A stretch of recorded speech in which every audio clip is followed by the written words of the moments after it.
Siguro bago siya magbigay ng ganitong klaseng intriga, mapapansin nyo sa kanya mga statements. Hindi naman detailed. Anong proof niya? Again, as a lawyer. He is a lawyer. He became a fiscal. Alam niya kung paano magkuha ng ebidensya. No? To get the truth. Bakit sa kanya? Parang wala siyang ebidensya.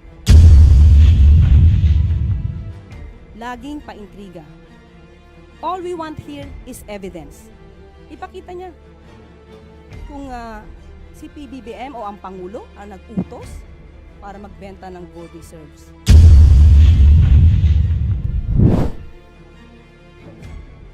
Okay, this is a statement of BSP. The country's gross international reserves, or GIR, including gold, are held and managed solely by the BSP for the foreign exchange requirements of the country. When BSP sells gold, the proceeds revert to and stay within the GIR.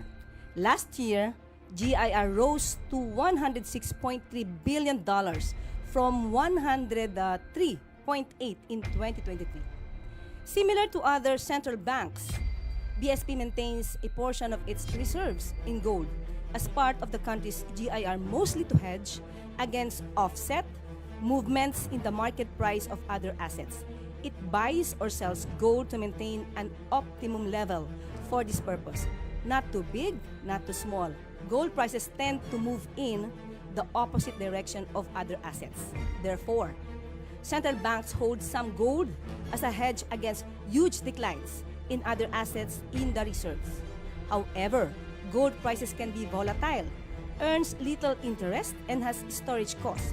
So central banks don't want to hold too much. So yan po ang statement ng BSP. At handa na po tayong sumagot sa inyong mga katanungan. We're now opening floors for questions from our Malacanang media friends.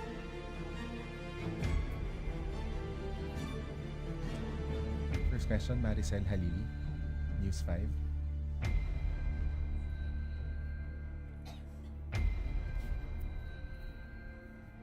Ma'am, so just a clarification. So ibig sabihin, hands-off si Presidente doon sa gold reserves kasi PRRD mentioned or is accusing the Marcos family of stealing and selling the country's gold. Just so it's clear.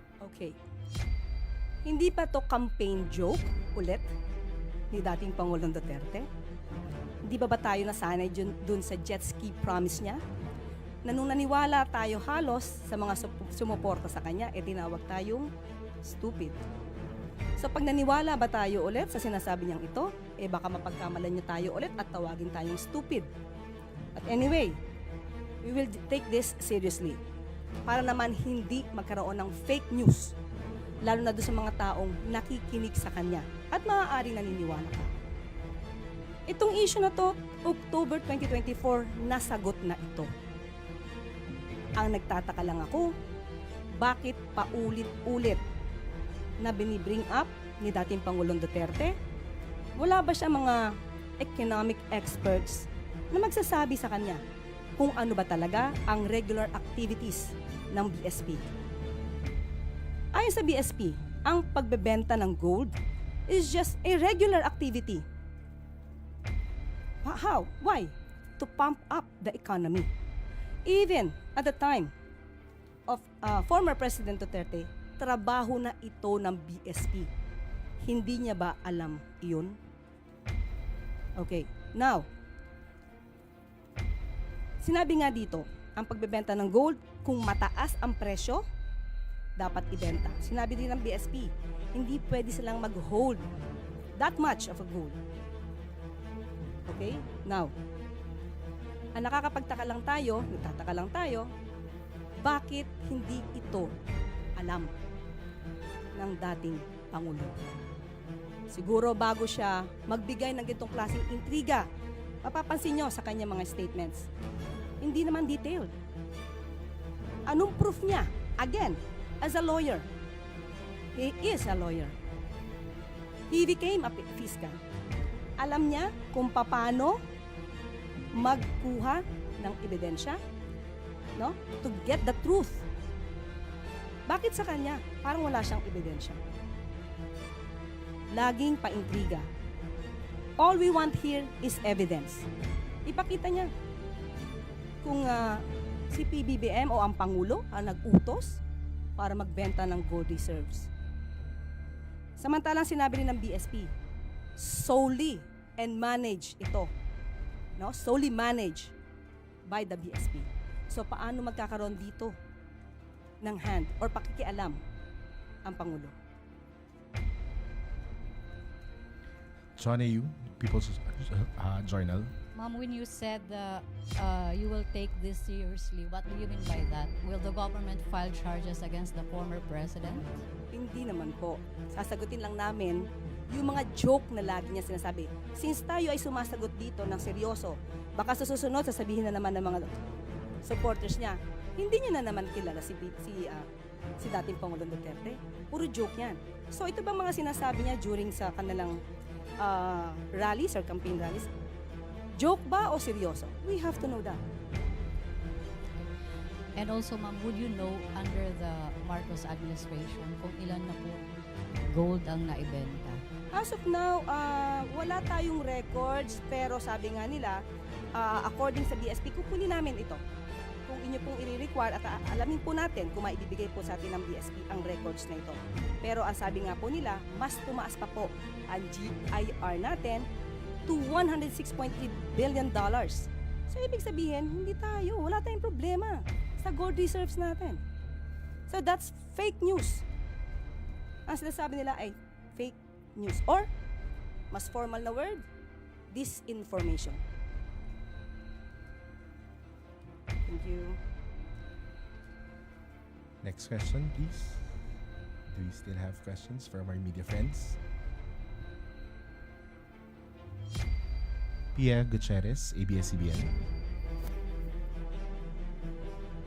Hi ma'am, good afternoon. Ma'am, in responding sa sagot nyo kanina regarding yung naunang statement ni dating Pangulong Duterte, si former Chief Presidential Legal Counsel Attorney Salvador Panelo said that it's actually the government, the Duterte the Marcos administration that's the biggest spreader of fake news. And I quote yung sinabi niya kanina sa ANC. It's funny because it's the government, the huge corporation of fake news. For instance, when the police assaulted the KOJC, they were saying the police were not armed. They say there were no blanks in the BICAM report, which was the basis of the enrolled bill that was signed into law. Your comment. So si Attorney Panelo yung nagsabi na Biggest spreader of fake news yun. spreader ng fake news. Unang-una, ang usapan dito ay about the gold reserves. Bakit kailangan baguhin? Nagda-divert ba sila? Yung issue tungkol sa KOJC, nasa korte na to. Kung meron mang kasuhan dito, sa korte ito. Ang pinag-uusapan natin dito, yung sinabi ni dating Pangulong Duterte patungkol sa gold reserves na walang anumang basihan.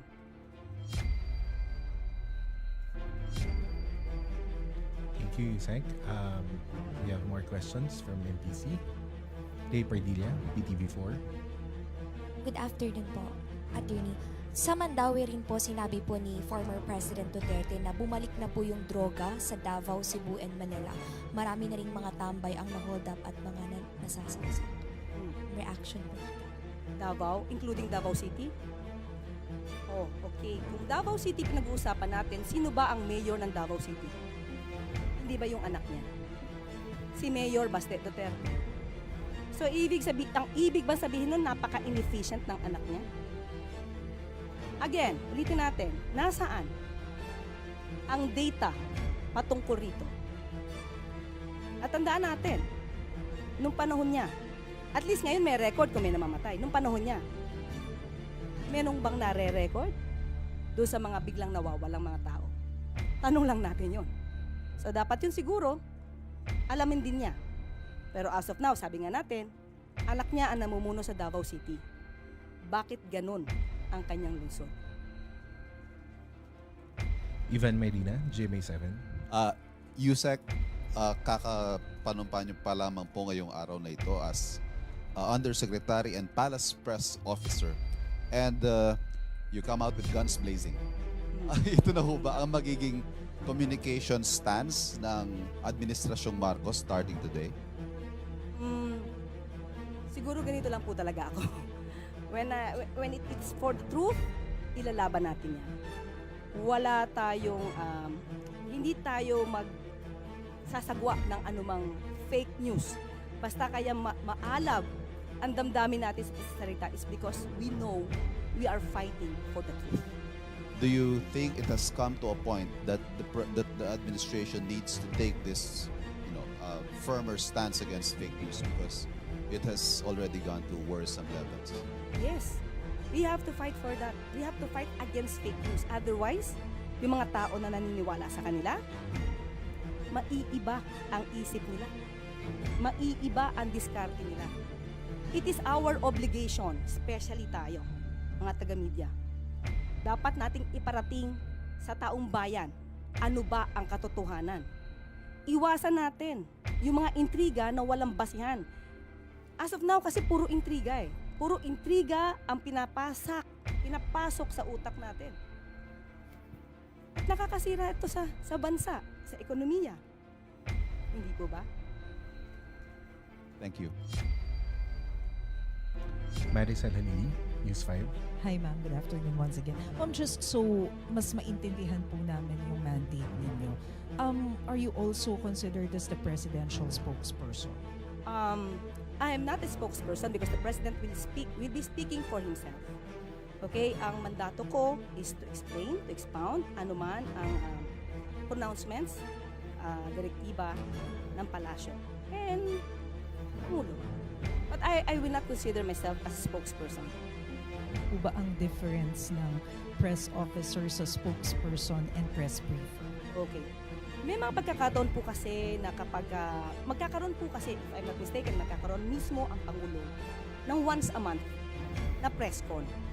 So, siya po talaga yung, kung ano man yung kanya naisabihin, sa kanya po manggagaling. Ako is more on the pag-explain, pag-expound, at kung may konting gap, doon tayo papasok. Ma'am, sorry, but of course, whatever you tell us in press briefings would have to have the authority of the president. Of course. Yes, sir. Thank you.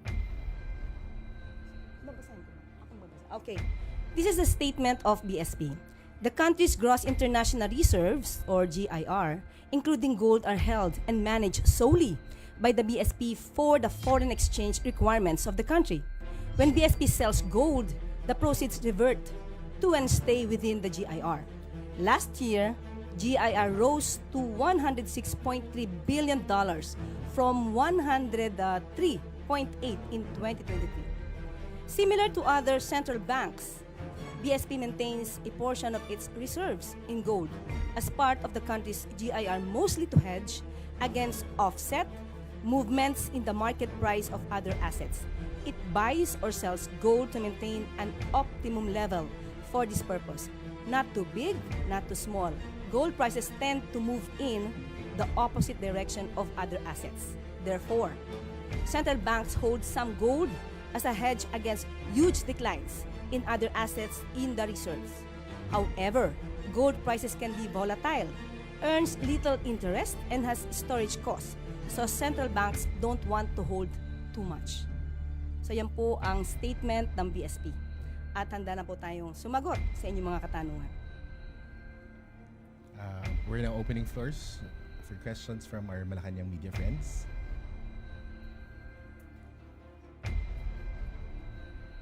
First question, Maricel Halili, News 5.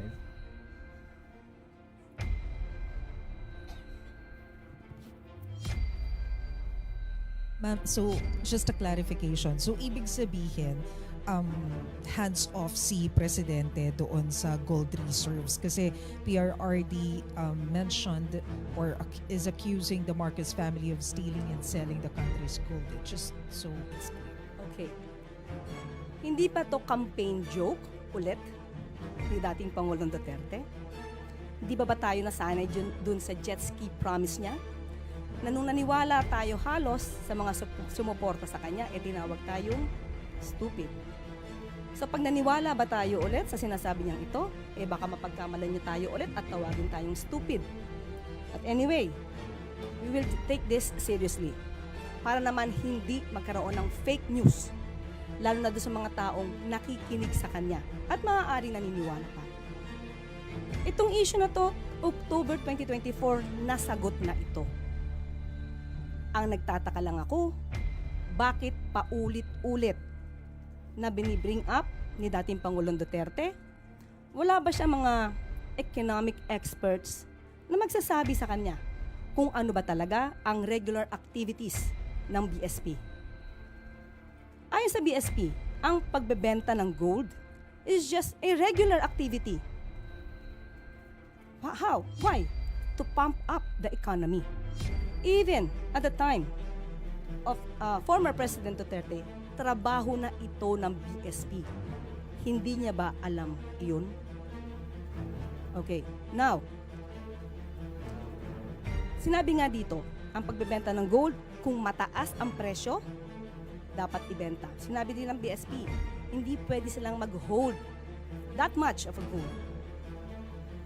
Okay? Now, ang nagtataka lang tayo, bakit hindi ito alam ng dating Pangulo?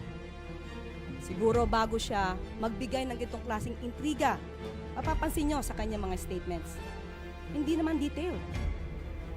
Anong proof niya? Again, as a lawyer. He is a lawyer. He became a fiscal. Alam niya kung paano magkuha ng ebidensya, no? To get the truth. Bakit sa kanya parang wala siyang ebidensya? Laging paintriga. All we want here is evidence. Ipakita niya kung si PBBM o ang Pangulo ang nag-utos para magbenta ng gold reserves. Samantalang sinabi rin ng BSP, solely and manage ito. No? Solely managed by the BSP. So paano magkakaroon dito ng hand or pakikialam ang Pangulo? Johnny Yu, People's Journal. Ma'am, when you said you will take this seriously, what do you mean by that? Will the government file charges against the former president? Hindi naman po. Sasagutin lang namin yung mga joke na lagi niya sinasabi. Since tayo ay sumasagot dito ng seryoso, baka sa susunod sasabihin na naman ng mga supporters niya, hindi niya na naman kilala si dating Pangulong Duterte. Puro joke yan. So ito bang mga sinasabi niya during sa kanilang rallies or campaign rallies? Joke ba o seryoso? We have to know that. And also, ma'am, would you know under the Marcos administration kung ilan na pong gold ang naibenta? As of now, wala tayong records, pero sabi nga nila, according sa BSP, kukunin namin ito. Kung inyo pong i-require at alamin po natin kung maibibigay po sa atin ng BSP ang records na ito. Pero ang sabi nga po nila, mas tumaas pa po ang GIR natin to $106.3 billion. So ibig sabihin, hindi tayo, wala tayong problema sa gold reserves natin. So that's fake news. Ang sinasabi nila ay fake news or mas formal na word, disinformation. Thank you. Next question, please. Do we still have questions from our media friends? Pia Gutierrez, ABS-CBN. Hi ma'am, good afternoon.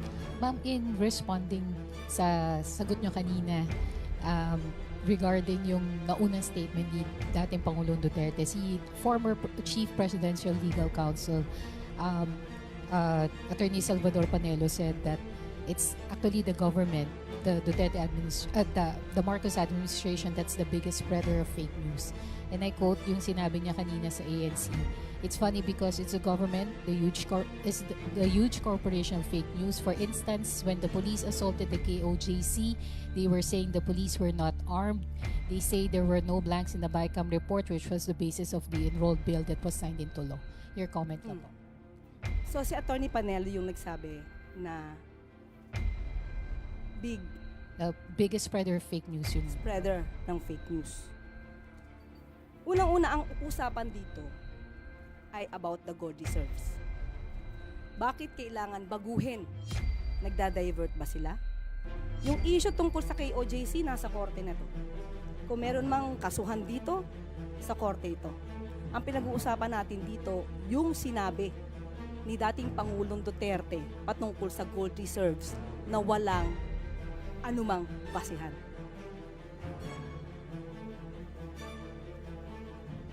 Thank you, Yusek. We have more questions from NPC.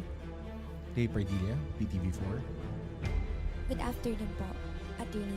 Sa Mandaue rin po sinabi po ni former President Duterte na bumalik na po yung droga sa Davao, Cebu, and Manila. Marami na rin mga tambay ang na-hold up at mga nasasaksak. Reaction po dito. Davao, including Davao City?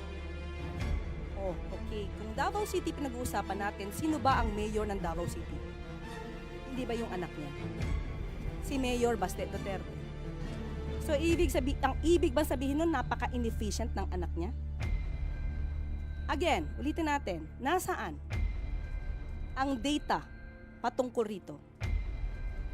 At tandaan natin, nung panahon niya, at least ngayon may record kung may namamatay, nung panahon niya, merong bang nare-record doon sa mga biglang nawawalang mga tao? Tanong lang natin yon. So, dapat yun siguro, alamin din niya. Pero as of now, sabi nga natin, anak niya ang namumuno sa Davao City. Bakit ganun ang kanyang lungsod? Ivan Marina, GMA7. Yusek, kakapanumpa niyo pa lamang po ngayong araw na ito as Undersecretary and Palace Press Officer. And you come out with guns blazing. Ito na ho ba ang magiging communication stance ng Administrasyong Marcos starting today?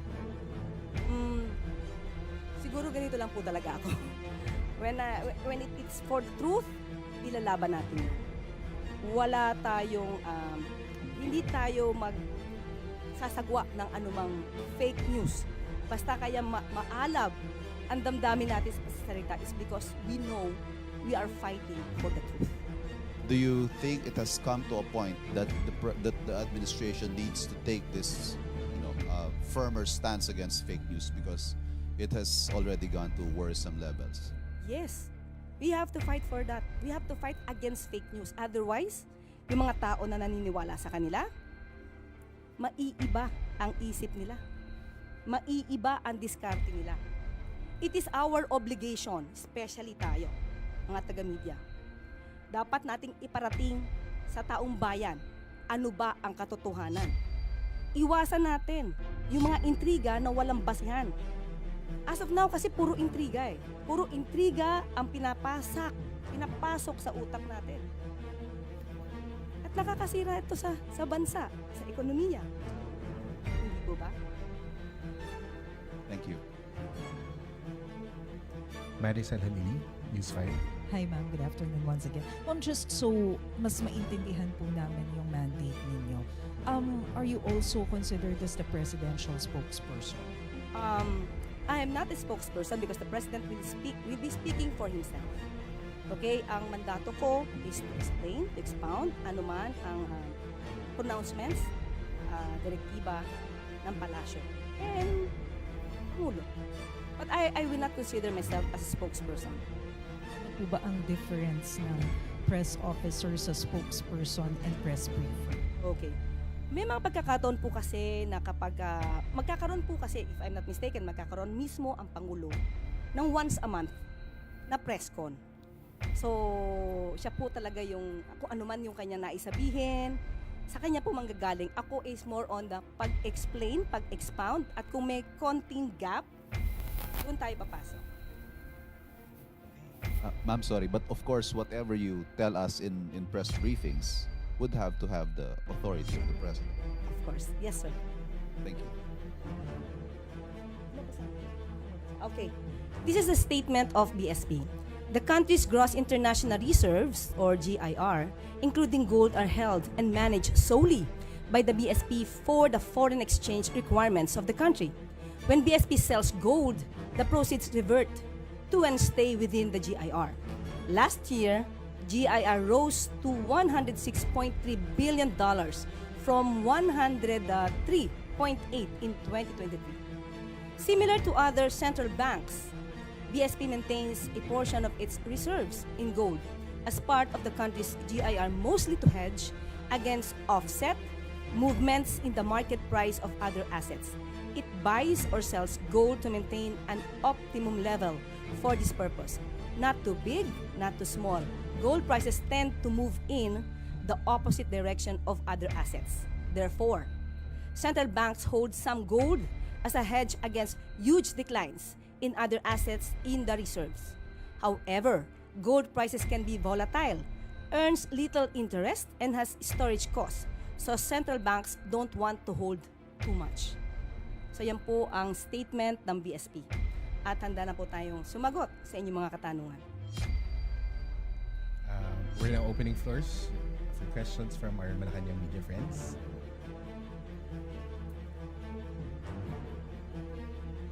First question, Maricel Halili, News 5.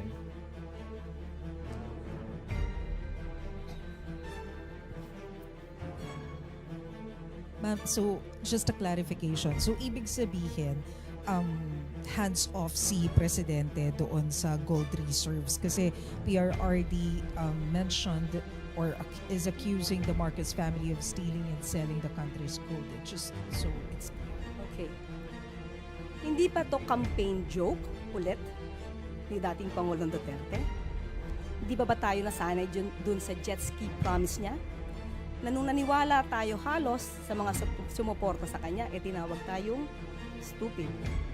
So pag naniwala ba tayo ulit sa sinasabi niyang ito, baka mapagkamalan niya tayo ulit at tawagin tayong stupid.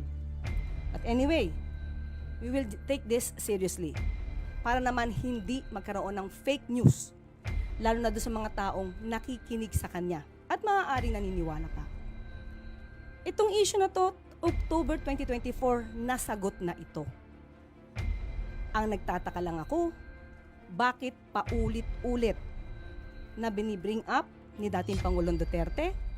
Wala ba siya mga economic experts na magsasabi sa kanya kung ano ba talaga ang regular activities ng BSP? Ayon sa BSP, ang pagbebenta ng gold is just a regular activity. How? Why? To pump up the economy. Even at the time of former President Duterte, trabaho na ito ng BSP. Hindi niya ba alam yun? Okay, now, sinabi nga dito, ang pagbebenta ng gold, kung mataas ang presyo, dapat ibenta. Sinabi din ng BSP, hindi pwede silang mag-hold that much of a gold. Okay? Now, ang nagtataka lang tayo, bakit hindi ito alam ng dating Pangulo? Siguro bago siya magbigay ng ganitong klaseng intriga, mapapansin nyo sa kanya mga statements, hindi naman detailed. Anong proof niya? Again, as a lawyer. He is a lawyer. He became a fiscal. Alam niya kung paano magkuha ng ebidensya, no? To get the truth. Bakit sa kanya parang wala siyang ebidensya? Laging paintriga. All we want here is evidence. Ipakita niya kung si PBBM o ang Pangulo ang nag-utos para magbenta ng gold reserves. Samantalang sinabi rin ng BSP, solely and manage ito. No? Solely managed by the BSP. So paano magkakaroon dito ng hand or pakikialam ang Pangulo? Shauna Yu, People's Journal. Ma'am, when you said you will take this seriously, what do you mean by that? Will the government file charges against the former president? Hindi naman po. Sasagutin lang namin yung mga joke na lagi niya sinasabi. Since tayo ay sumasagot dito ng seryoso, baka sa susunod sasabihin na naman ng mga supporters niya, hindi niya na naman kilala si dating Pangulong Duterte. Puro joke yan. So ito bang mga sinasabi niya during sa kanilang rallies or campaign rallies, joke ba o seryoso? We have to know that. And also, ma'am, would you know under the Marcos administration kung ilan na pong gold ang naibenta? As of now, wala tayong records, pero sabi nga nila, according sa BSP, kukunin namin ito. Kung inyo pong i-require at alamin po natin kung maibibigay po sa atin ng BSP ang records na ito. Pero ang sabi nga po nila, mas tumaas pa po ang GIR natin to $106.3 billion. So ibig sabihin, hindi tayo, wala tayong problema sa gold reserves natin. So that's fake news. Ang sinasabi nila ay fake news or mas formal na word, disinformation. Thank you. Next question, please. Do you still have questions from our media friends? Pia Gutierrez, ABS-CBN. Hi ma'am, good afternoon. Ma'am, in responding sa sagot nyo kanina regarding yung naunang statement ni dating Pangulong Duterte, si former Chief Presidential Legal Counsel Attorney Salvador Panelo said that it's actually the government, the Duterte the Marcos administration that's the biggest spreader of fake news. And I quote yung sinabi niya kanina sa ANC, "It's funny because it's the government, the huge corporation of fake news. For instance, when the police assaulted the KOJC, they were saying the police were not armed. They say there were no blanks in the BICAM report, which was the basis of the enrolled bill that was signed into law." Your comment lang po. So si Attorney Panelo yung nagsabi na big The biggest spreader of fake news yun. spreader ng fake news. Unang-una, ang usapan dito ay about the gold reserves. Bakit kailangan baguhin? Nagda-divert ba sila? Yung issue tungkol sa KOJC, nasa korte na to. Kung meron mang kasuhan dito, sa korte ito. Ang pinag-uusapan natin dito, yung sinabi ni dating Pangulong Duterte patungkol sa gold reserves na walang anumang basehan.